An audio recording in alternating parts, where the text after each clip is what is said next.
Hello and welcome to Stock Talk. I am your host, James Orr. Stock Talk is a monthly farm advisory service podcast where we talk to farmers and other industry professionals to bring you the latest information and advice from the livestock sector. What if a farmer could spot a sick animal before any visible symptoms appear? What if data, not guesswork, could tell us how to improve animal welfare and productivity at the same time? Today on Stock Talk, we're diving into how artificial intelligence is transforming livestock farming from health monitoring to performance optimization. When people hear AI in farming, we tend to think of avian influenza or artificial insemination, not artificial intelligence. And when we say artificial intelligence, what we're talking about is computer systems that can learn from data, spot patterns, and help farmers make better decisions. Today we're joined by David Speller from OptiFarm, a poultry farmer who had lots of data and not enough time to analyse it. David's going to tell us about the tool he developed to help him make better informed decisions, which ended up attracting the eyes of investors, leading to his company, OptiFarm. So hello David, welcome to Stock Talk. How are you today? I'm well. Hi James, how are you? Thank you for inviting me. Thank you, it's great to have you here. So what is OptiFarm and how did it come about? OptiFarm's aim is to try and understand why these animals do what they do. So it came about because of my own poultry farming business. I was farming meat birds. I was looking after a number of different farms as well as farming my own site. And really I found that I was always getting late to the problem. And so I first of all started to think about, well, what if I could reach out to the farm staff and ask them specific questions? And I started to notice that if I rang one of my team and said, so how is shed 3? They would say things like, now you mention it, actually, yeah, I wasn't too sure this morning, but I'm going to let it go till tomorrow. And that sort of drove me on this journey of realizing that if I could get on the front foot and even communicate with the staff with the right questions, then I could start to get to the problem sooner. And really, we then went on a journey that I'm sure we'll touch on, where in the old days it was all about having humans sat 24 hours a day, much like a call center, looking at data and enabling me to then ask the right questions of my team, to nowadays being an artificial intelligence-led business.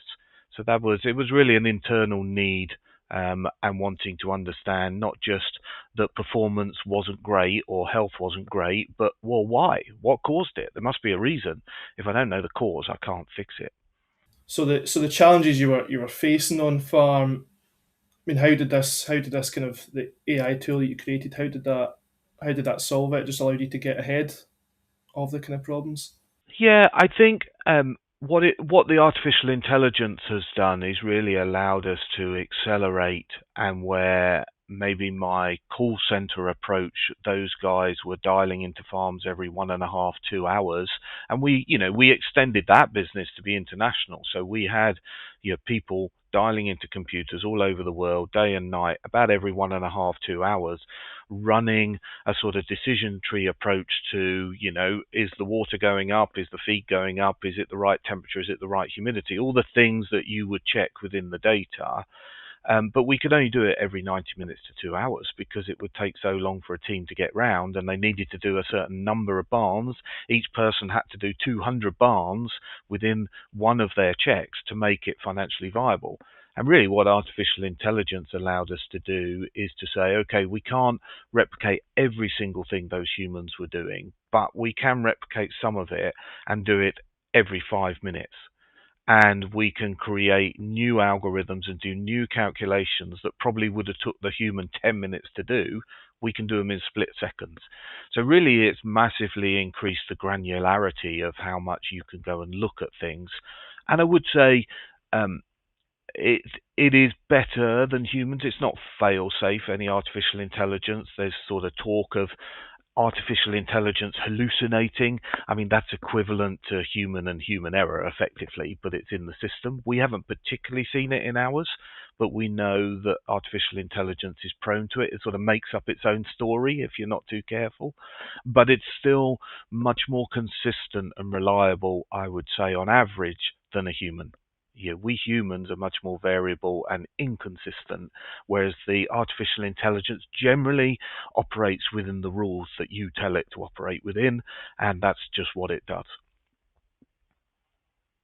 So I think it's it made us connect to the farms more frequently. It made us look at things in much more detail, and it has ultimately lowered the cost as well, because once you've built these engines, they're relatively cheap to operate.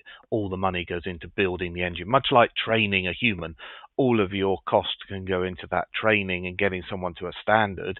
The difference here is you then don't have a high salary because they're a highly skilled person. You've put all the money up front in the training, and then the operating cost is effectively, as low as it can be. So, if you were putting it comparable, it'd be like taking a member of staff onto your farming business, getting them ultimately trained to spot sickness and productivity and all the things you want to do looking at your animals. Um, but then once they're fully qualified, you're only going to pay them the minimum wage, which is almost the reverse of what we do with humans, because of course high skilled individuals are worth more money. So normally the more skilled they are, the more expensive they are. With artificial intelligence, it's almost the other way around. Once you put the investment in, they're very cheap to run. So livestock farming generates a huge amount of data. You've got sensors on farm, you've got wearables on the livestock, you've got cameras. A lot of people are using the kind of cabin cameras. You've got milk records, feed intakes, weight gain data. It's been farmers don't lack data, but what kind of OptiFarm's allowing them to do is basically it's helping them interpret it. Yeah, I mean, all of that data that we're capturing, I mean, in my heart of hearts, I'm still a farmer.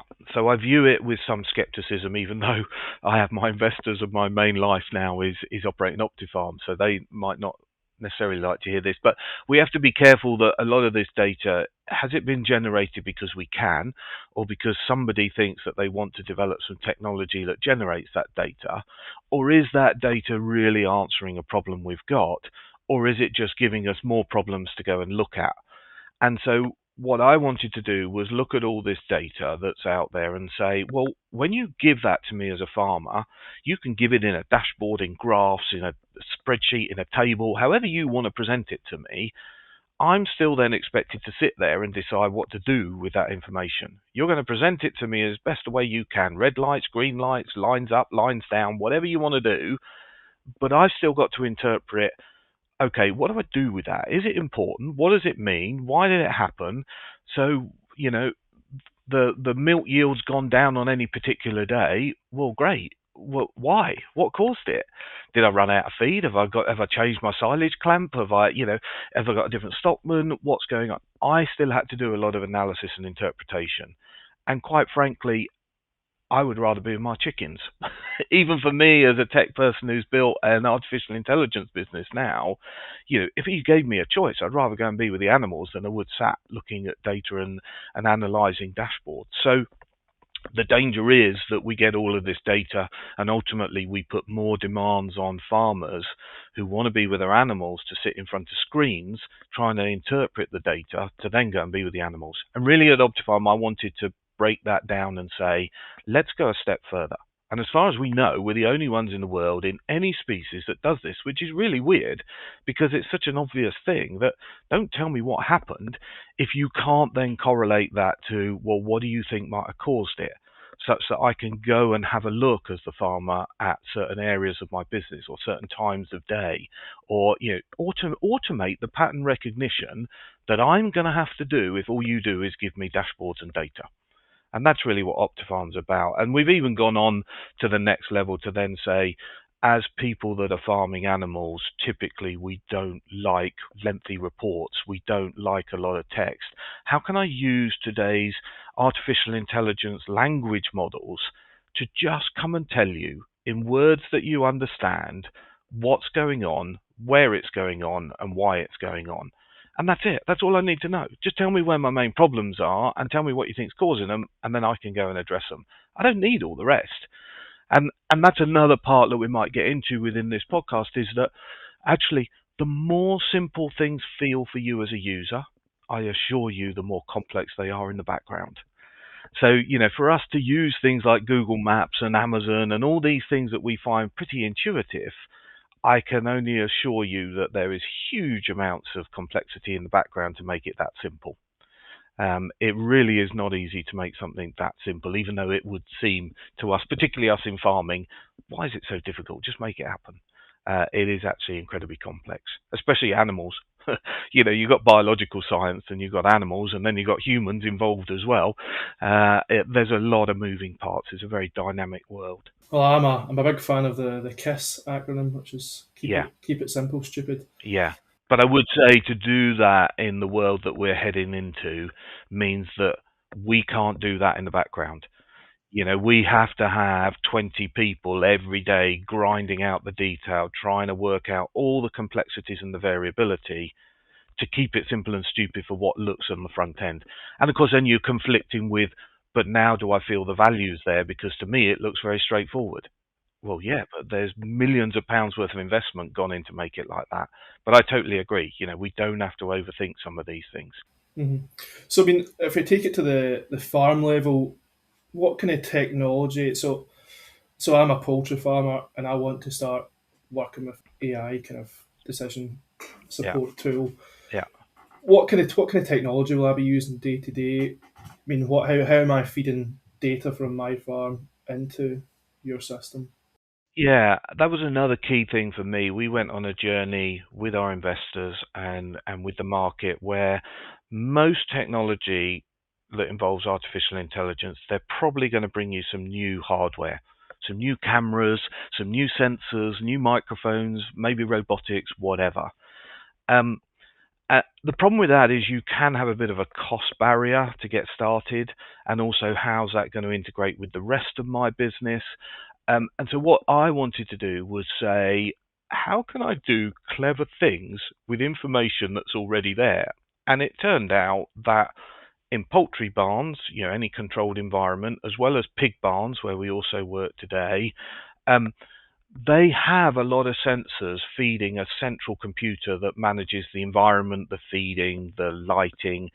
Their world is kind of controlled by what we call a control panel that's there normally per barn or per shed. So can I not just take the data off of those systems that already exist and then do clever things with it? Great idea. Sounds really simple. Turns out every single control panel manufacturer has a different way of handling data, and every version they've ever built has a different way of handling data to the previous version. So as of today, we've had to develop 46 different connections around the world, different ways of gathering data, and that is growing nearly every week. We would have a new one that we come across. And so you have to be very flexible in how we get data. The simple concept of take the data I've got and go and do something smart with it, of course, turns out not to be very simple because the data you've got is not that easy to grab. Three main ways we do it.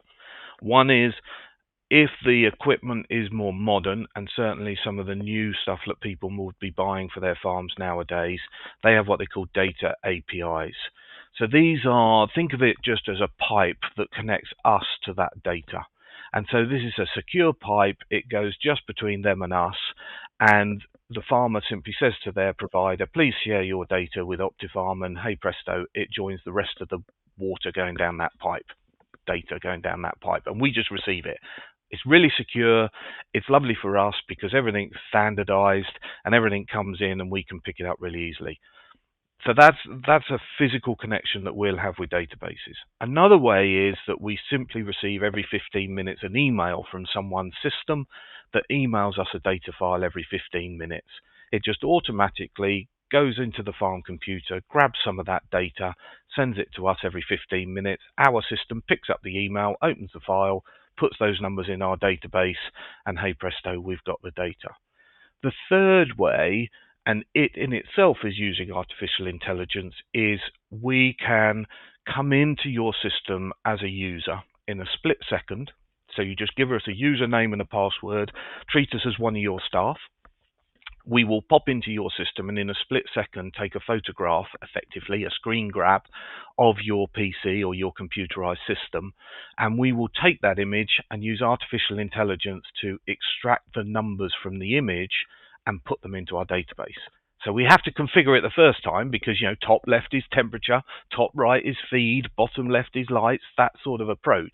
But you can train the systems very, very efficiently to just simply pop in less than a split second, grab the image, come away, extract the numbers and put that in our database. So effectively, there are three main ways there that we do it. There are some subtle differences around some of that, but that's how easy it is today that you can do it. Now, the more investment we put into the data connection to those farming customers, the APIs of the world, the more secure and reliable they are, because the two databases are linked for a very reliable tube. When you start scraping numbers, if somebody decides to go and watch Netflix and we happen to come in and it's grabbed the wrong screen, then hey presto, I could be putting the latest episode of Netflix into my database, which isn't really what I want. I just want those numbers. So there is a bit of work you have to do with what seems lovely and flexible and easy. Hey, that's great. Yes, but on our end, we have to keep an eye on what we call the cleanliness of that data. So is the data what we think it should be? And if it isn't, we then have to get a technician to jump on and go, well, what's changed?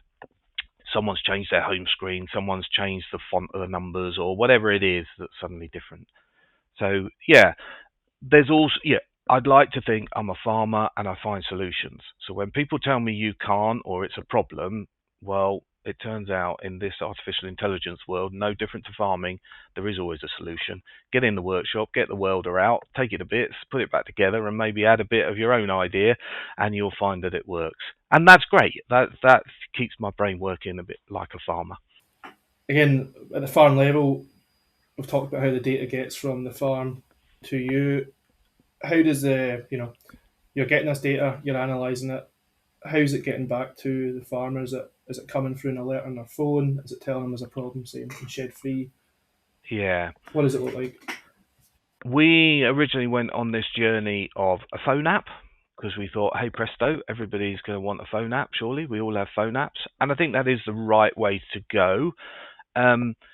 We did develop it such that you can access it from your farm PC, but the theory was you would have these alerts come into your phone app that says, oh, you need to go to shed 3, we think there's a challenge, or every day it springs up with a score on the home screen to say to you, this is what happened yesterday, things got better or things got worse.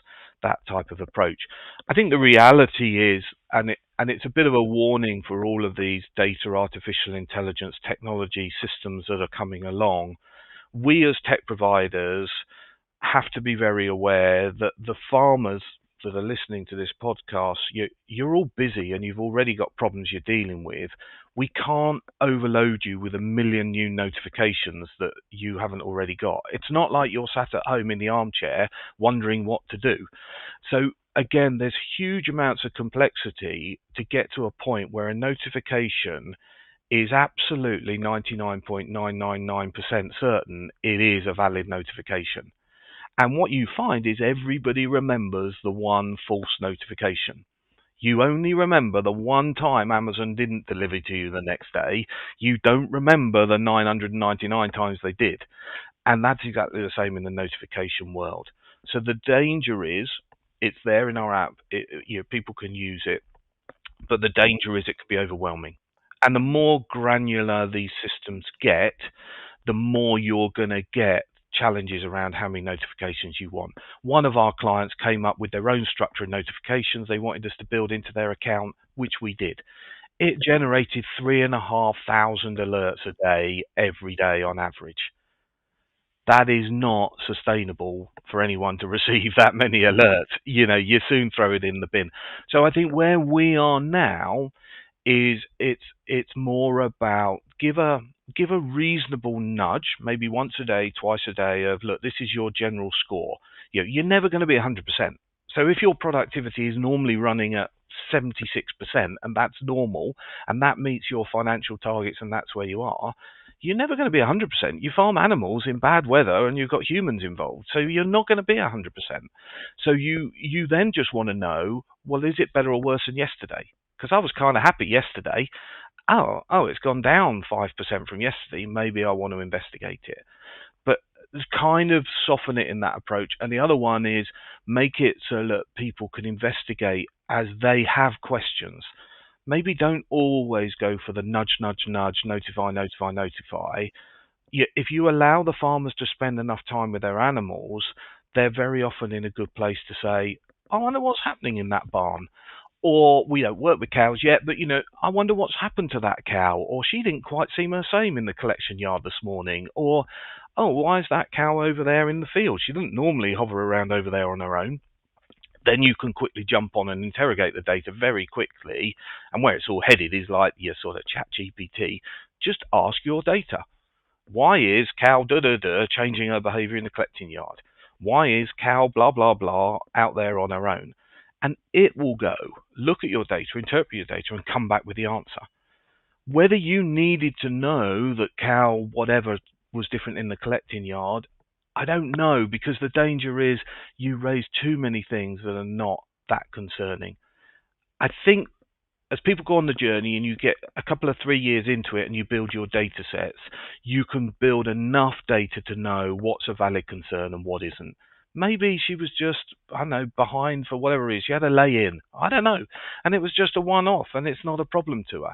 However, we learned that last time that happened, and in the preceding days we saw this pattern in the data, she was showing us signs there was a problem. So you can sort of see that you have to embrace it and get in it if you're going to get to a point of notifications being super accurate and valid to you. That is not a 2-minute exercise. That takes a lot of data sets to run through to iron out what are coincidences and what are true correlations. But that you want to probably start with, I want to be able to query my data when I see something or when I'm not sure, and go from there. Because I had a conversation with someone very recently about health, and I'm sure we'll touch on health.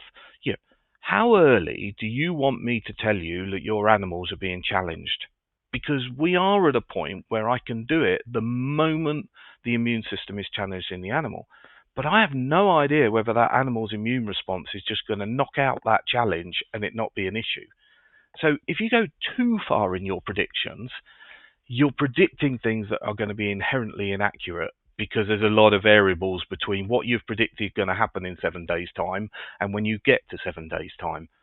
So that is, again, is a bit of a challenge of this world we're in, which is probably all pointing to, I've raised a lot of challenges here, and that's not great for someone who sells these services. But I want to be realistic with the listeners. There are some real challenges, and that's probably why it's not been the sector that's embraced some of this stuff as quick as some of the other sectors, like the consumer sector or whatever else is out there, e-commerce and shopping online and logistics and all of that. Because there is this issue that we've got biological science, weather, humans, and a lot of variables. And so we're all a little bit, there's a lot of moving parts we've got to get together. But it's coming, and the cost is coming down all the time, so we can get started for less as well. And that's what we've got to do. Get started, get lots of data, start sharing your problems with the tech company so they know what you're trying to solve, and then you can get on a journey. Yeah, so it's been trying to really summarise what's quite a kind of complex tool, trying to solve a kind of complex problem. I mean, it's basically the kind of AI systems watching patterns in your data and kind of flagging to the farmer when something looks like not quite right. Yeah, what we're doing, we're spotting the abnormal. What we're doing is we're watching those animals for a couple of 3 days. We're saying, well, if this is what you did on that farm, in that barn, in the last couple of days, I'm going to predict today this is what you're going to do in every 10 or 15 minute segment of the day. So, don't compare midday with midnight. At midday in the last 3 days, this is what you were doing. So I'm going to anticipate you're going to do the same today at midday. And if you don't, I'm then going to investigate why automatically. And then when I find the answer, I'm going to start sharing it using things like language models to make it easier for someone to understand what it is I found. So, that effectively, what I would like to think is it's doing what I would do as a farmer. I know my animals, so it's getting to learn the animals, and then I'm looking for differences. And when I spot a difference, I'm then investigating why, and then I'm communicating with my team or whatever to go and fix it. And we're just trying to streamline some of those processes, because then you can do it everywhere every few minutes, and of course no one farmer can be everywhere every few minutes. Yeah, so you touched on animal health there, and that's leading us on quite nicely to come in the next kind of couple of questions. So you're a farmer yourself. You've developed this tool which you're now offering to the market.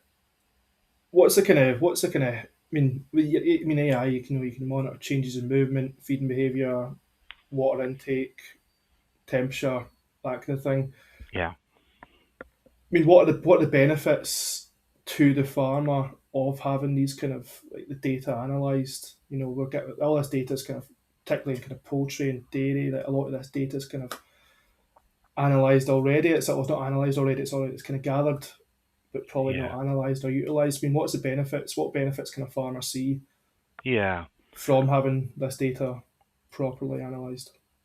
I think the concept everybody probably thinks is all of a sudden we've got these amazing diagnostic tools that can tell you before anything ever happens that in 3 days' time this is going to happen specifically to that animal at that moment. And, hey ho, we've then got one phone call to the vet and they've got some magic treatment they can give them today that means they don't have to have antibiotics, but all of a sudden there's no illness and we live in this utopia.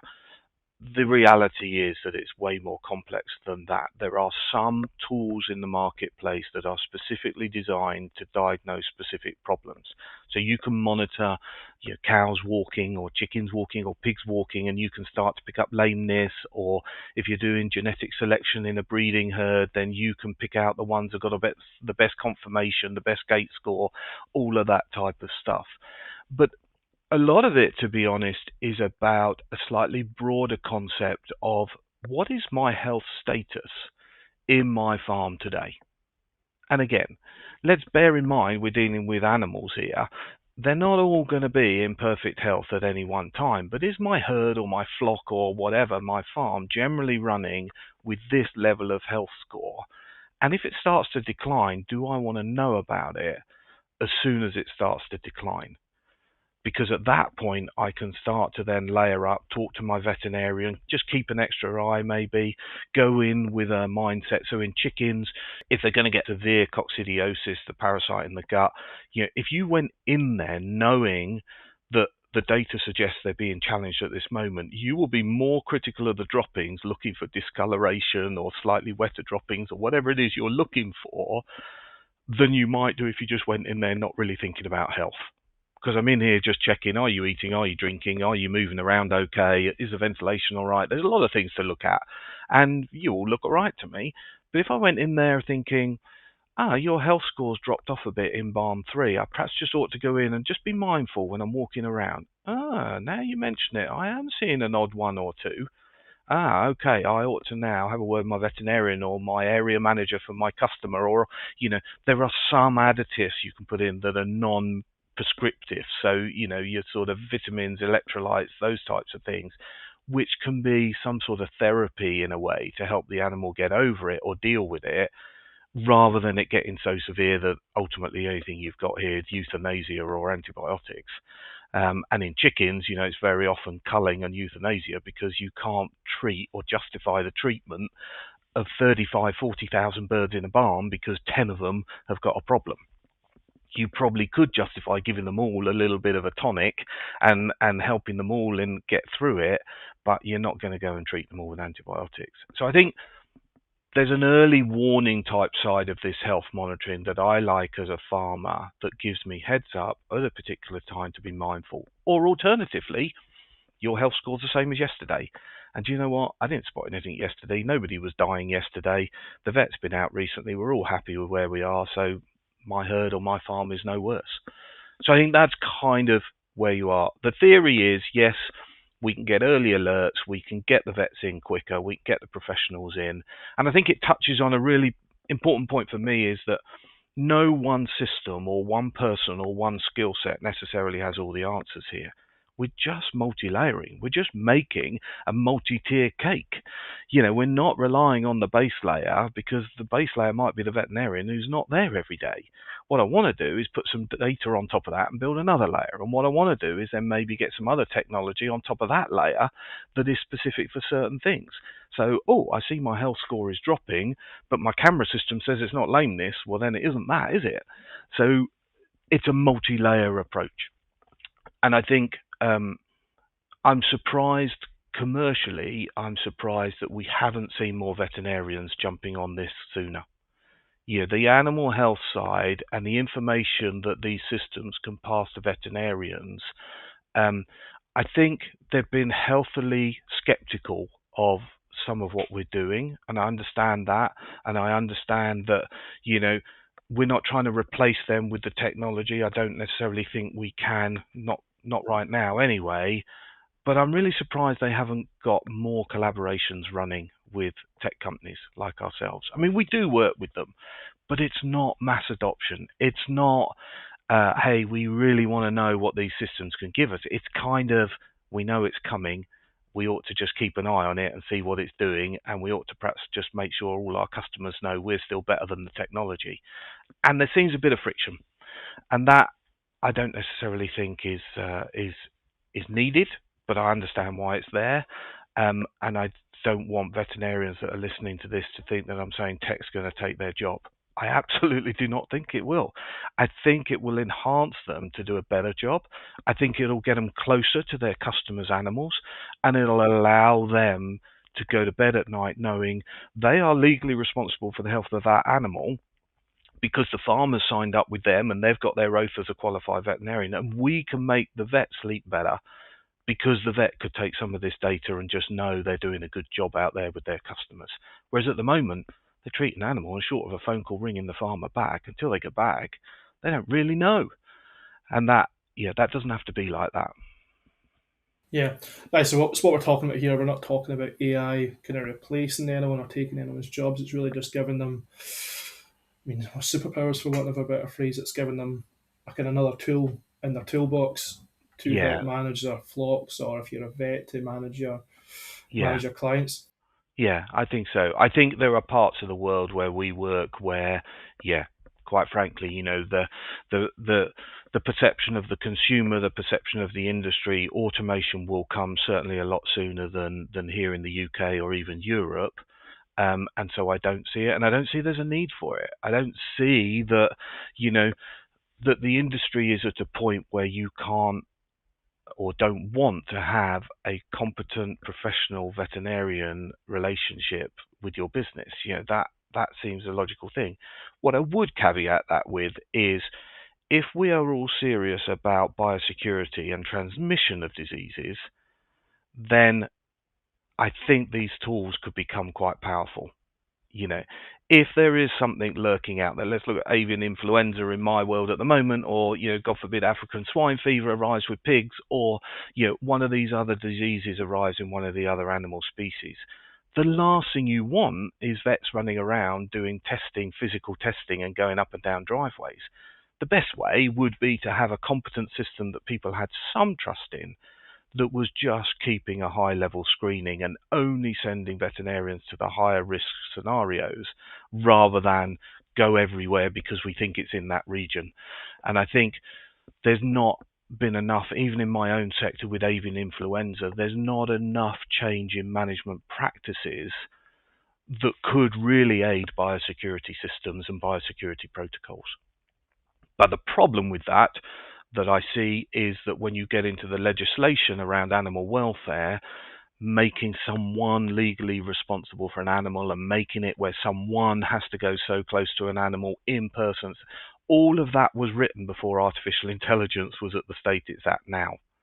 And so we've got a bit of a conflict between the duties of what the standards and codes of practice say needs to happen and actually the potential to improve biosecurity and animal welfare and husbandry and all of those things if we embraced some of the technology. Not all of it. I'm not saying just automate farms and run them by robots, but I am saying that we've got a challenge here, that a lot of codes of practice and legislation is driven pre-artificial intelligence.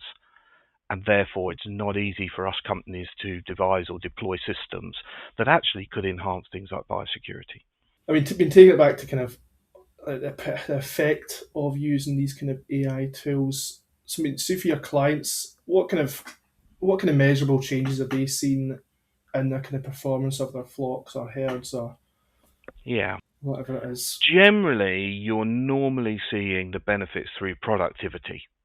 And that depends on which species you're in, whether you're wanting higher milk yields or you want more daily growth or you want better uniformity, or maybe you're a breeder farm and you want better fertile egg production or whatever it is. Um, So it's normally productivity. I would argue as a farmer that you can only get improved productivity in 99% of cases if you are addressing any welfare concerns. In general, most animals will not produce very well if they're under some poor welfare conditions. Um, so that generally means welfare is enhanced, productivity is enhanced, and potentially health is. But you know, thankfully, most places have their health management under some degree of control. So, other than observing and monitoring that, there's not generally major health issues out there. What I will say is, um, we see everything from no effect of deploying our system to revolutionary, oh my God, this has transformed our business. And the factor that makes the difference between no effect and revolutionizing your business is your desire to embrace the outcomes and outputs from the system and do something with it. I can tell you every 5 minutes, every day, all your problems, but if you're not inclined or motivated or can't go and fix them, then they're still going to be there tomorrow, and I'll carry on telling you about them tomorrow. And that is actually the biggest barrier to all this. But there are gains to be made. Um, Generally, they're not revolutionary in the UK or maybe even Europe. I mean, there are some parts of the world, Middle East and places, where they have had some big challenges, particularly around some health challenges and things that you can help with. But in where you are generally, this podcast is going to be listened to, people are doing a pretty good job. The scope for improvement is not 50% improvement in your profit or productivity. What it is a few percent here and there. What it is to get consistency, understand the good years, other than market forces that maybe are going against you. But, as far as productivity and what you can control, understand what you did right in the good years, and then you can replicate that and keep going with that every year. So I think that consistency is where most of them are winning out and reducing risk. But then, our product is now going to be going inside an insurance product. And so actually, these solutions that I thought were for the farmer, I'm not sure whether the farmer's going to be a user like I use Google Maps. And actually, if they want a cheaper insurance policy, they can allow their data to be available to the insurance company and they'll get a big discount off insurance. Yeah, it's kind of like the black box in your car. Exactly the same as a black box in my teenager's car that gives them cheaper motor insurance. But I've also got one of my sons who's decided he doesn't want a black box because for whatever reason he wants to do what he wants to do and he's going to pay an extra £1,000 a year to be able to go and do it. Well, if that's what he wants to do, as long as he's not going to harm himself, then there's not a lot I can do. He's in his 20s. But and it'll be the same with this. There'll be some businesses that don't want people like their insurance company. We haven't got there with our solution yet, but it'll be coming. Banks lend money based on your risk. What's the risk of you not paying us back? What's the risk of you defaulting on a monthly payment? What if it goes wrong? What's the risk we get our money back based on the assets you've got?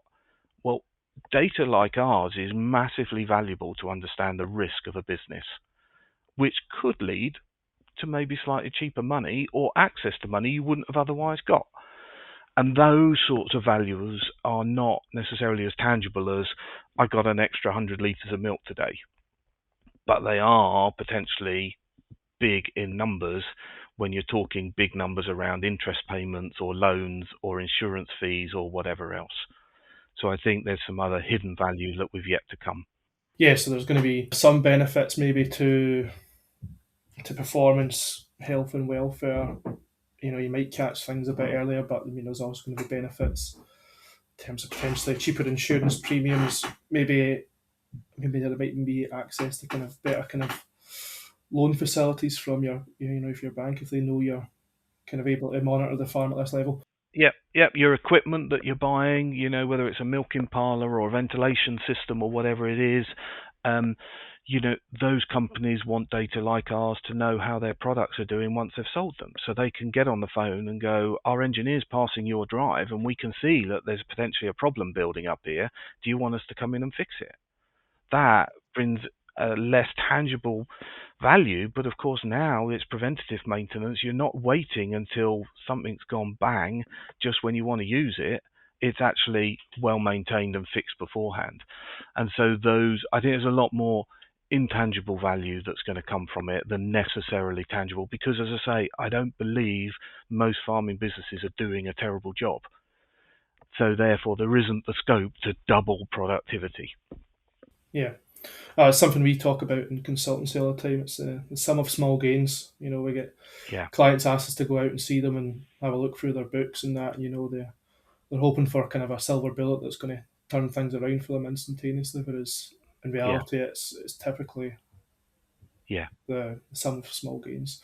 yeah, So I mean, moving on to some of kind of like the challenges that we're kind of facing, like, or that faces adoption of AI. We've touched on it a bit, but a lot of farmers listening are going to be skeptical. yep, Many are going to struggle with computer literacy. So yep, AI is definitely going to be out their comfort zone. yep, We've talked about this before, David, but I mean, a lot of farmers have dyslexia. You yep, yourself yep, have dyslexia. yep, So farmers are more likely to be dyslexic than any other occupation. yeah. Did you ever imagine that you'd end up developing an AI-powered tool to help you, and then in the end, other farmers analyse data and make better decisions? No, not at all. Not at all. And um, I don't write any code.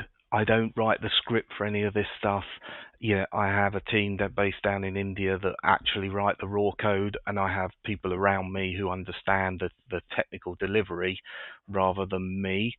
So no, I am definitely not that person that's writing the code. I think what I've sort of learned when I've really looked at it and tried to understand, look, for me personally, and I hope anyone else that's listening to this, my dyslexia, if that's what it was, I was never diagnosed, but I've never read a book in my life. I can't read a book. My brain gets distracted after about 3 lines and I start thinking of something else. It's not like I can't read, I just can't stay focused on one thing. But it's all a positive. It means that in my business, I think completely different to the other 20 people around me. And when I'm with animals, it seems that generally, whether it's my pet dog at home or whether it's a chicken in the barn or whether it's my friend's cow, you generally have an empathy for that animal and you can relate to something's not right.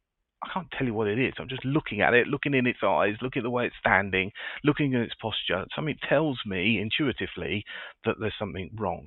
That is a fantastic skill. And generally, the better at that you are, I notice, the less you're likely to be loving books and computers and sitting in the office all day long. So what we've got to do now is work out how do we embrace that way of being.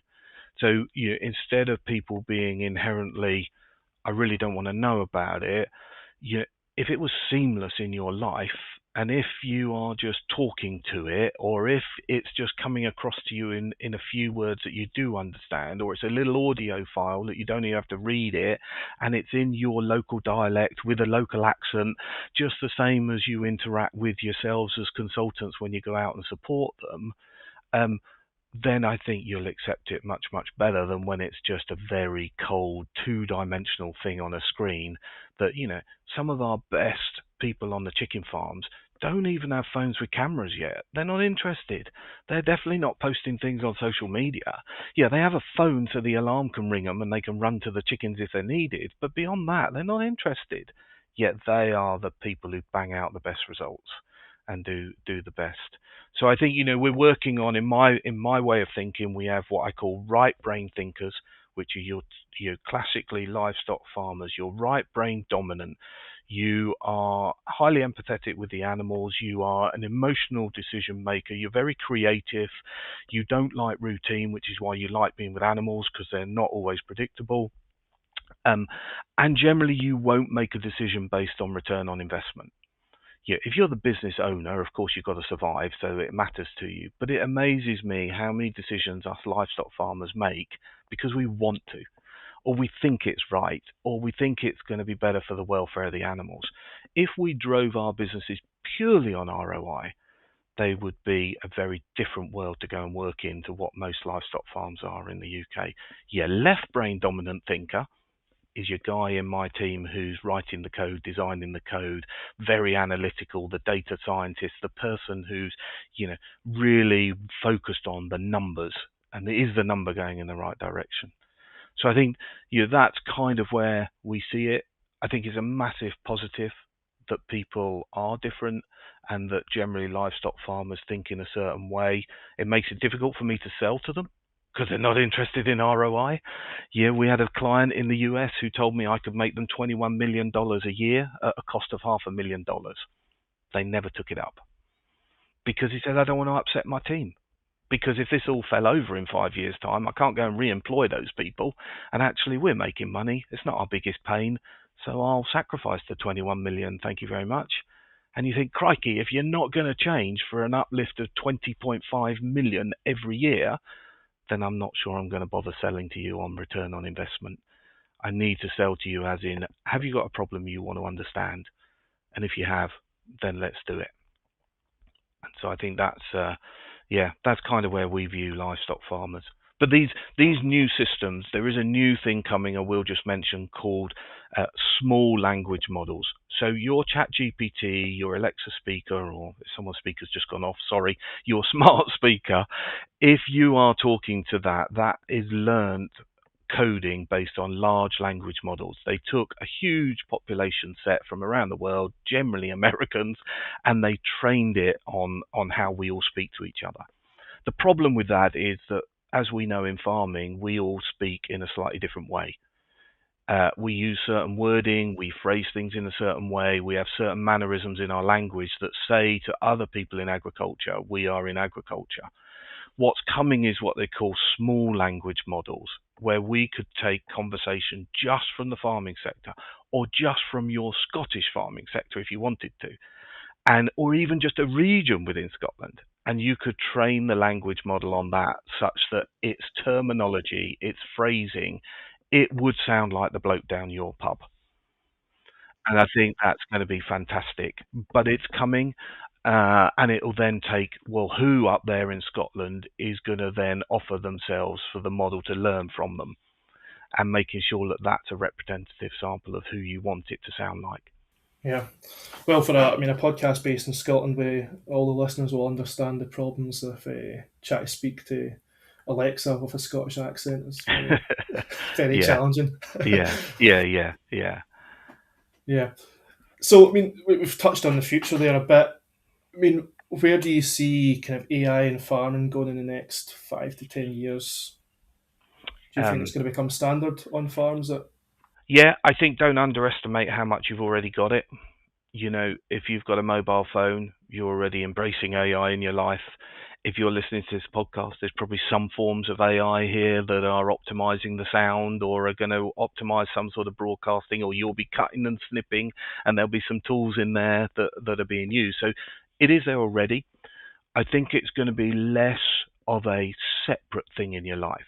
At the moment, it feels a bit like, oh, I've got a robot, oh, I've got a camera, oh, I've got data, I've got. I think they're going to become more seamless in your life, where it just feels normal to go out and do whatever you're doing. And hey, presto, it turns out that there's a lot of AI. You know, our cars are full of AI, but I don't really think about it every time I drive it. It just turns out it drives better and does its job better and keeps me safer because it's got some AI behind it. So I think that's where it's going to come.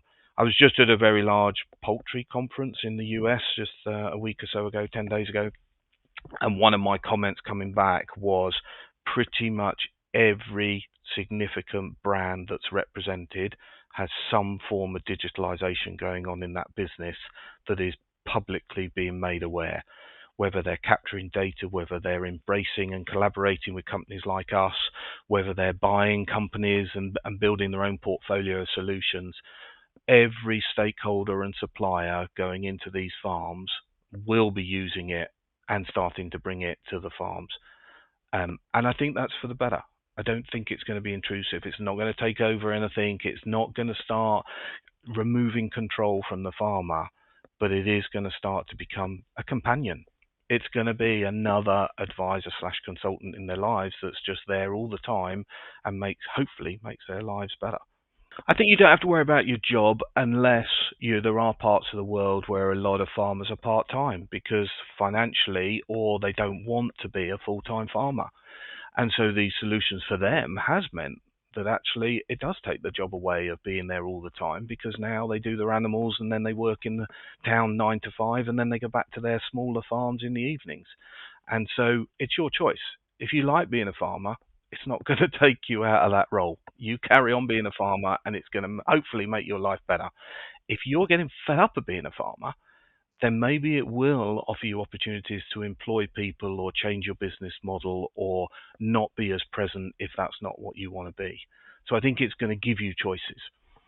Yes, the future then for farming, it's going to probably be a bit more productive, but we're going to be more informed that the actual farmer, the end user of these kind of tools, is going to be more informed about what's happening on their farm, help them catch problems earlier, Yeah, improve welfare, and just make better decisions with yeah. the time they've got. But you decide what you want. It's not like suddenly there's going to be this big brother arrive and you didn't want anyone to know something and suddenly everyone knows everything and blah, blah. You will be agreeing with your veterinarian or your nutritionist or your consultant or whatever, your bank, your insurance company. You'll be deciding what you want and what you don't want. And I think that's key because otherwise it can feel a bit like, oh no, big brother's coming, I've got no choice and everyone's going to bring it and watch over me and I don't want them doing that. You say what your problems are, you say yes or no to the solutions that people make available to you, and you decide and take it from there. Yeah, so you've touched on some of the countries you're operating in, like, throughout the podcast, but when you're British, you're from England, your farming business was there. But I think you were talking earlier. You've seen kind of widespread adoption outside of the UK. The UK is probably one of your smaller markets for your AI Yeah, tool. yeah. What do you think's driven that? Why is other countries? Why have you seen that more adoption in other countries than you have? Um, I think one of the things is that other places in the world have bigger problems than we do here. Other places in the world, you know, it's not uncommon for me to be asked the question, will your system produce more food for my population? And that'd be a politician somewhere in Southeast Asia talking to me, just saying, I need more meat protein. They're not at the place of, I'm worried about an NGO and lobbying or a brand effect on my brand on the shelf or whatever. It's simply, can we get more chicken meat? Because my people want more chicken meat and I will get elected if I get them more chicken meat. And so it is a very different scenario. You've then got, so really what we've got at the moment is you've got, generally Europe was an early considerer of all this. Precision livestock farming been around many, many years within Europe. And what's happened is we've probably slightly stagnated within Europe on what we're doing there because actually we don't have that many massive problems right now. We're generally down stocking, slower growing, certainly in my world in poultry. We're going the other way to trying to push productivity. We're trying to slow it. And that brings its own challenges and need for artificial intelligence. But then you've got Southeast Asia and the Middle East to some degree and certainly some of Africa. They just need more food. And so they're desperate to get more efficient, produce more meat protein, and and for us, poultry is an efficient way of doing that. You've then really got over in the Americas where you've got South America and massive Brazil that can see a market demand for their products, so they would like to embrace a lot of this to increase output to export because they're exporting a lot already and it's a huge opportunity for them to satisfy the demands of some of these other countries. And you've got North America where the scale and the distances and the size of it means that it is actually quite difficult to get out and about and get around and see what's going on everywhere.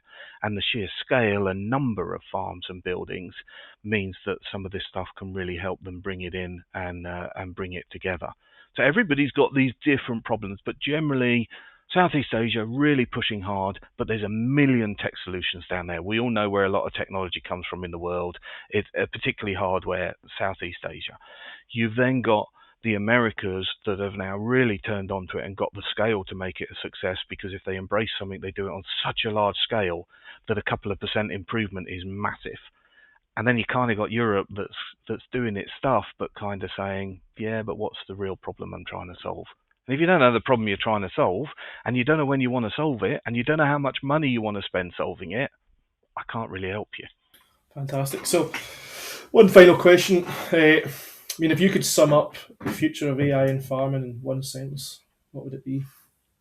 it will become intimate in your business without you necessarily knowing or needing to know, and think of it as a companion rather than a conflict.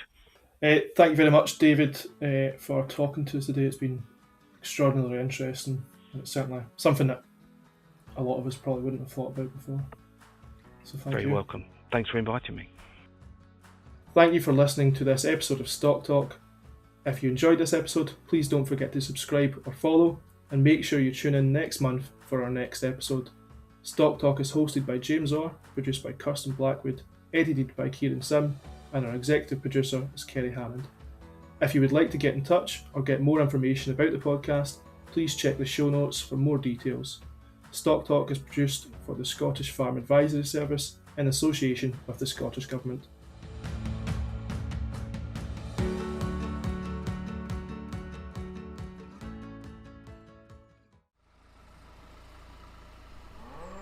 The Farm Advisory Service Podcast. Audio advice on livestock, crops and soils, environment, rural business, and more. Brought to you in association with the Scottish Government.